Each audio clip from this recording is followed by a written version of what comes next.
Hey everybody, welcome back to Couchblab Podcast. I'm your host for today, Tiffany Segron, and I'm here with my two co-hosts. I'm Hope. This movie's weird. That's Ben. And today, yeah, he is right, today's film is a bit of a doozy. We're talking about today Fantastic Planet, or La Planète Salva, a film from the 1970s. It's an animated science fiction film that deals with basically these small humanoids being kind of the pets of these giant humanoid aliens that keep them around, and it is one of the strangest films you'll probably have to ever witness on planet Earth. They won't stop staring at us. Make them go away, Tiff. I'm scared. Yeah, any Google search will give you some interesting results about this little film. I mean, like, the designs are purposely set up to separate the aliens, the Drog, from, like, the normal humanoids. Like, their eyes are supposed to be really unsettling. It's not a good thing to look at, personally. Back when I had to first watch this film about a year or so ago, I was just like, I'll just watch it for the sake of my own personal enjoyment and trying to get something away from it. And I left very skeeved out. I mean, it's all with the intention of purpose of trying to make a social commentary and point, but it's not for the faint of heart, I guess you would say. I mean, this movie is like a fever dream. I liked the art style. It was supposed to make you feel like, a bit unsettled that you were really watching something strange and alien and weird. And I thought, I guess the colored pencils look of it all made it really drive that point home well. A lot of the design that this film uses is basically one that's extremely abstract, and it has this very, sketch design to it with kind of watercolor and color pencil palettes, and it produces this kind of alien-esque sort of world. Imagine if you drank a bunch of NyQuil, you drank a bunch of NyQuil and then you read a Dr. Seuss book, and that's basically the result you would get with this film. Yeah, the Grinch got really weird.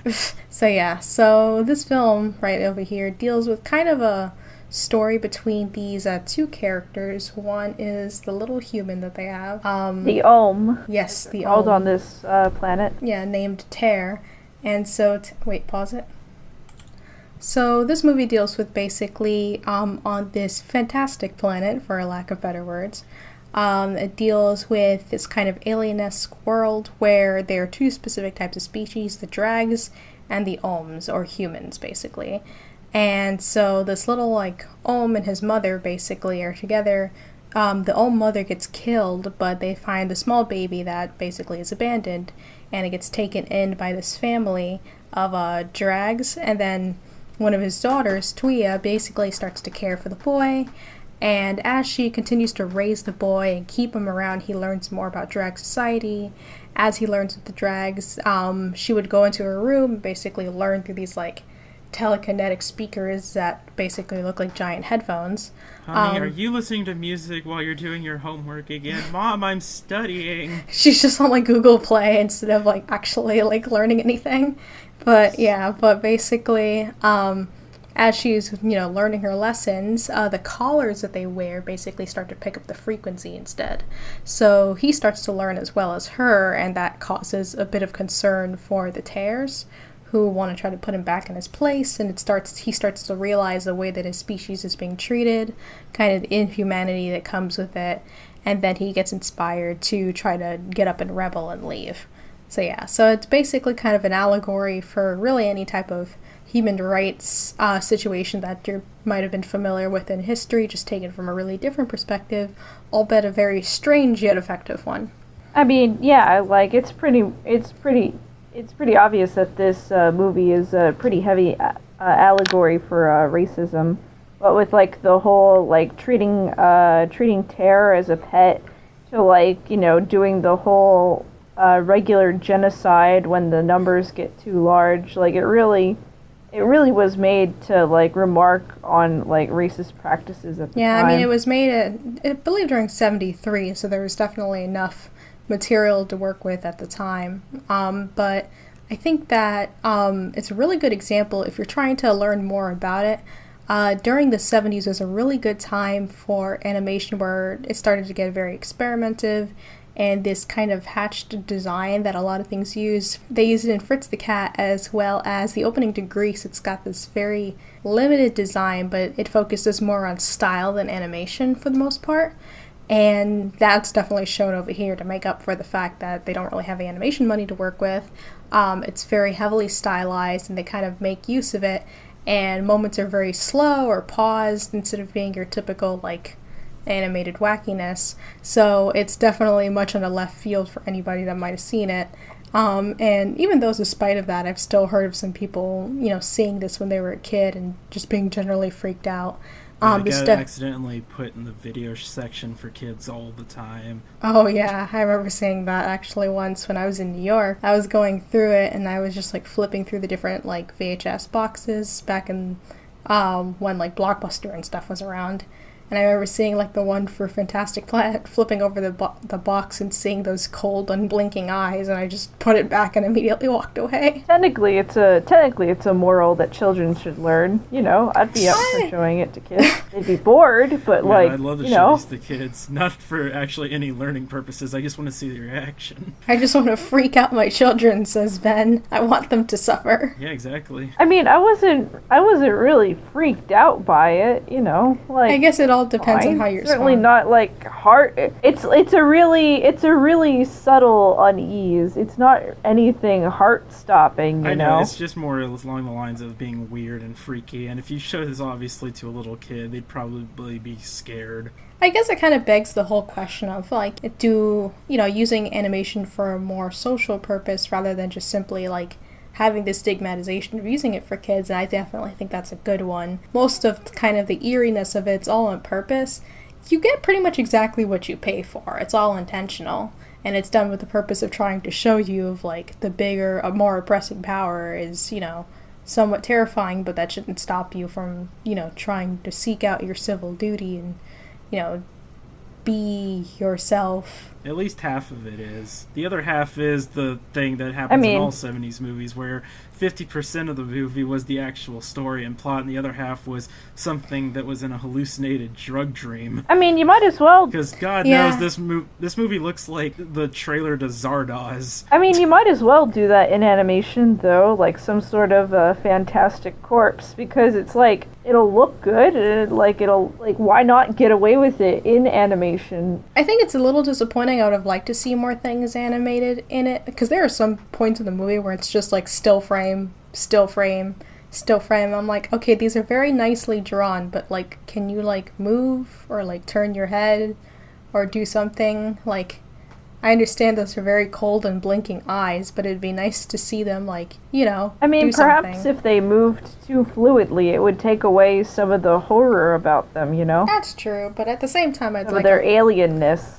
I'd like a little bit of balance between the two, and I guess it's more of just kind of the limitations of the time. Obviously, there's not really any money to kind of do, big production values during the dark age of animation. Yeah, but, this was 73. Like, if Disney was suffering, then any other animation studio at this basically is also like working against practically nothing. I mean, the rest of the films directed by this director RENE LALOUX were also like done in this style. It's very much on purpose, like across all of her films. The stylization definitely works for the subject matter. I just think that, a little bit of movement would be nice, just, it's not necessarily needed. What we're looking for is a modern day reinterpretation where they all have a big dance party number at the end. No, that's not what I want. Playing to a modern day pop song. I guess, like, my biggest complaint is, like, there are some scenes, too, where, like, the times that it does get fluid, it's a little bit jaggy. There's one specific scene that I can think of where these two ohms basically have to fight to the death to, like, teach the others. And they're attached to, I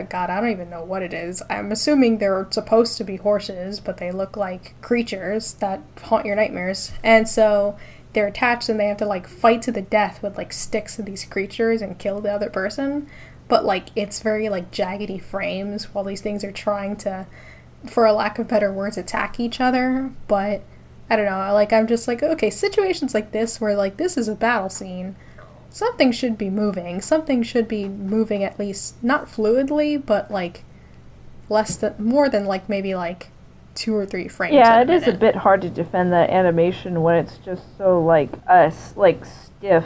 The main idea, but... Well, you can defend it for the fact that it's from the 70s. Well, yeah, but there were a bunch of other things from the 70s that were really nicely animated and such. Again, it's the budget. Companies. It's the budget. It's what it's all about. But, I mean, it's not what this film is trying to get across in any way, shape, or form anyway. It's all about the message. And in that particular scene, it was trying to illustrate that, like, the Ohms themselves, like, had picked up like a new culture entirely separate from Earth. Like, they've been living on this new planet the whole time, and with that they picked up new traditions and having those little ones gouge out the opponents, like, until they died. I think it's kind of just a balance between the two. In certain aspects I wish that some more fluid animation was there, but let's say for like the moments where like they're like in the chamber learning to meditate, like that works on its own, where it doesn't have to be fluidly animated. Because, the value of it is trying to show how alien-esque the concept is. Just in certain sections, really, like, some extra little bits of animation would help. But once again, like, with the film from 73, you can't really do much. You can just only dream. Okay, so another thing I wanted to go over was basically our own personal opinions. Ben, you got the chance to see this film. How exactly did you feel about it going in? I mean, I knew it was weird, and I knew it was like kind of out there just from its time period and the fact that it was a French film, so I already knew that it was kind of going to be a bit strange in terms of the content. But yeah, I mean, it's okay. There are parts where I feel like, and this is a problem with a lot of 70s films when you look back in that day, this movie could have easily been cut down a good 30 minutes out of it and to tell what it needed to say, because that's the thing with a lot of 70s films. There's 75% of the movie is actual plot, and the other is like some like long shot of really not much going on that could have, in today's society, would have been cut out immediately on the editing room floor. But in overall, I think it's interesting. I think it has a neat style to it, and the story is stuff we've seen before, but it's still quite interesting to me. Again, I don't really have that much to say about it besides blue freaky alien scares me. Well, I guess I have to say overall, I liked the movie. It's a quieter piece. It's not supposed to be like this big blockbuster or anything, but I mean, it comes in and it says what it's supposed to say. It's a really good allegory for like racism, human rights, and like it says what it needs to say like effectively. It gets the job done. The characters aren't important. It's the plot and the message that's important. And I think the art, and especially the music with like the drums and the gongs, really services the tone. So overall, I would say it's pretty nice. Like, 8 out of 10. And in my opinion, I've pretty much spent most of the time talking about it, but I definitely think it's something worth checking out. There are only like minor things that I wish that, if I had the chance to go back and fix it, I would, which is just like small animation errors, or like, just different kinds of inconsistencies in, the design. But other than that, it's a really solid film to check out, and definitely the allegorical messages are something that you can take away, especially in this day and age where learning more about the subject is extremely vital. So if you have the chance, please go and check it out. There is a DVD release of this, and it's a part of the Criterion Collection on Blu-ray, which is easily accessible. You can pretty much get it on Amazon, you can get it from your local like Barnes & Noble, or really anywhere else that Criterion Blu-rays are sold. So if you want to definitely check it out, please do. It's an enjoyable film, if not a drug trip of an experience, but in the best possible way. That about wraps up everything we have to say today about Fantastic Planet. If you'd like to check out more of our content, we have a Patreon set up.